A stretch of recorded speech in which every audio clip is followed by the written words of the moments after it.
c'est Serine Mor Diop et pas Serine Mor Ndiaye qui fait partie de l'équipe de Kinkeliba. La question relative justement au comportement, à la sensibilisation, à l'adhésion, à l'adoption et puis à l'action, les limites des médias de masse dans le changement de comportement et l'efficacité des stratégies de proximité en question aujourd'hui. C'est une interpellation d'un de nos téléspectateurs. Docteur, est-ce que vous pouvez réagir justement sur tous les aspects? En même temps, évidemment. C'est bon en réalité de rappeler d'abord les 3 concepts qu'il a alignés, qui sont les bons concepts. Je pense qu'aujourd'hui, notre communication doit suivre en réalité cet itinéraire. D'abord, l'adhésion, c'est-à-dire amener la population à prendre conscience de la gravité et du danger de la maladie, que personne n'est épargné et que tout le monde peut être touché. Donc ça, c'est adhérer à une cause sociale et de son existence et sa gravité. Le deuxième, c'est la persuasion. C'est faire comprendre à la population quelle est cette maladie, quels sont les gestes barrières qu'il faut adopter. Et le troisième niveau, c'est la communication de l'action. Amener les gens maintenant à passer à l'action. Parce que la finalité de notre communication, c'est d'arriver à ce que les Sénégalais fassent exactement ce qu'on leur demande, c'est-à-dire se laver les mains, tousser sur leur coude ou bien sur le mouchoir et le jeter. Et puis voilà en réalité. Donc, adhésion, persuasion et puis action. Aujourd'hui, malheureusement, notre communication est axée principalement sur la persuasion. On fait comprendre aux Sénégalais les gestes barrières, on leur fait comprendre quels sont les signes, mais on n'a pas encore eu cette communication d'action et cette communication d'adhésion. Il y a justement une question de Dior Cissé qui nous regarde depuis le Canada. Elle dit le fait qu'on ait le fait que peu en soit mort au Sénégal peut faire penser aux Sénégalais que la situation est sous contrôle. Elle l'est d'une certaine façon et pourvu que ça dure. Mais des témoignages des survivants aideront probablement à sensibiliser encore plus. On dit qu'il y a 3 semaines pour incorporer une nouvelle habitude et adopter un nouveau comportement.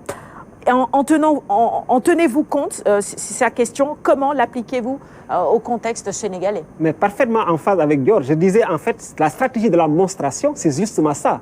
Aujourd'hui, la parole doit être donnée et on doit visibiliser les victimes. C'est-à-dire aujourd'hui, ceux qui sont guéris doivent nous accompagner avec leur bonne volonté, s'ils sont volontaires, pour parler et se faire voir, nous dire comment se manifeste la maladie et quels sont les dangers. Et ça, je dis à Dior, ça amène ce qu'on appelle la fragilisation. Ça fait en fait que l'individu qui reçoit le message se dit, mais tiens, si ça attaque l'autre, si ça touche l'autre, à un collègue, à un compatriote, à un ami, ça peut m'arriver. Et donc cette partie-là n'a pas été bien utilisée. N'ont-ils pas peur de la stigmatisation, docteur? Oui, mais je pense qu'en réalité, il faudra non pas faire peur, mais dire la vérité. Et je pense qu'à ce niveau-là, il y a en réalité un juste milieu à adopter. Mais ce qu'on est en train de faire un peu partout, moi j'ai été très très bien touché par tous ces cercueils-là qu'on a alignés en Italie. Et ça a un peu changé la donne. La France, aujourd'hui, moi j'étais là-bas quand les choses commençaient, quand Macron se mettait dans tous ses gonds, parce qu'en fait, le français n'était pas à ce niveau-là.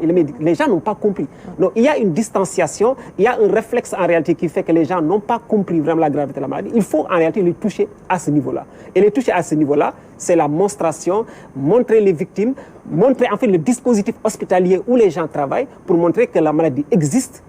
Elle est d'une contagion exponentielle et elle tue. Et ça, quand les gens l'intègrent, ça nous permettra en fait d'avoir ce choc qui nous permet en fait de nous rendre compte de la prise de conscience. Alors, si je comprends bien, Dior, est-ce qu'on ne devrait pas arrêter tout simplement de donner le taux de guérison dans le bulletin du jour en fait, parce que en 30 secondes, chaque jour, on donne le taux de guérison, le nombre de décès s'il y en a, mais souvent on se focalise plus sur le taux de guérison en se disant, écoutez, finalement, la situation, elle est sous contrôle, comme le dit si bien Dior. Vous savez bien, en fait, dans la deuxième partie de la monstration, il y a ce qu'on appelle les croyances expertes.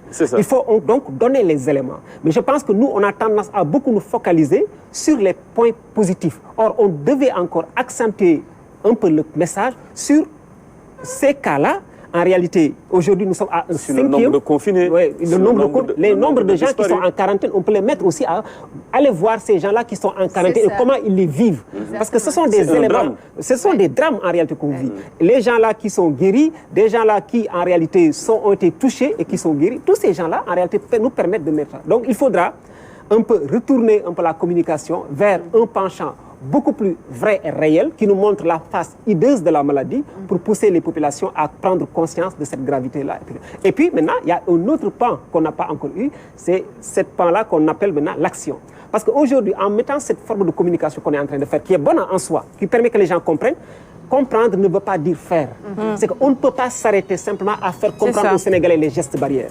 Alors la communication de persuasion qu'on est en train de faire n'a une seule utilité et n'a pas d'autre vertu, c'est faire comprendre. Il faut maintenant faire cette communication, moi que j'appelle autour de l'acte préparatoire, la communication engageante que je développe et qui peut être en fait un élément important si on le donne aux relais communautaires en stratégie avancée qui vont les mettre aux populations. Merci beaucoup, docteur Falilou Ba, d'avoir accepté notre invitation ce matin, toujours aussi pertinent. Hein. On a appris beaucoup avec vous aujourd'hui. Pour la région de Thiès, pour le département de Tivaouane et pour la commune de Pire. Il est 9h30. Sarah, je dois remercier simplement mes étudiants qui sont très bienveillants, mes étudiants de l'ENEA qui sont aussi en train de faire beaucoup de choses sur la cartographie et puis tous mes étudiants qui me regardent aujourd'hui. Merci à Francis Ndeki qui était à la réalisation aux côtés de Fatma Diop. On vous retrouve demain mardi avec le même plaisir à partir de 8h pour un nouveau numéro de Quinqueliba. D'ici là, prenez soin de vous et de vos proches.